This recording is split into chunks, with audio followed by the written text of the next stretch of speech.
اور رسول اللہ صلی اللہ علیہ وسلم نے ارشاد فرمایا کہ مجھے اپنی امت پر شرک خفی کا خوف ہے۔ ایک ہے شرک جلی،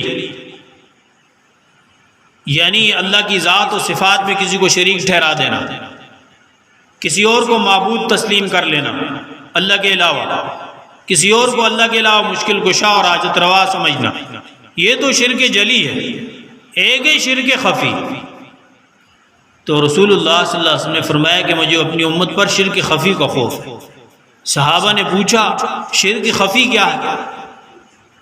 تو رسول اللہ صلی اللہ علیہ وسلم نے فرمایا ریاکاری، دکھلاوا، عمل کرے اور ریاکاری کے لیے کرے، یہ شرک خفی ہے کہ بھائی عمل تو اللہ کے لیے تھا اور میں نے کسی کے لیے کر دیا، مخلوق کے لیے، لوگوں کو دکھانے کے لیے، نام و نمود کے لیے، شہرت کے لیے، لوگ کہیں بڑا نمازی ہے، بڑا حاجی ہے، بڑا متقی ہے، لوگوں کے لیے عمل کر لیا اس نے، تو گویا یہ اس نے بھی شرک کیا، شرک خفی اس کو۔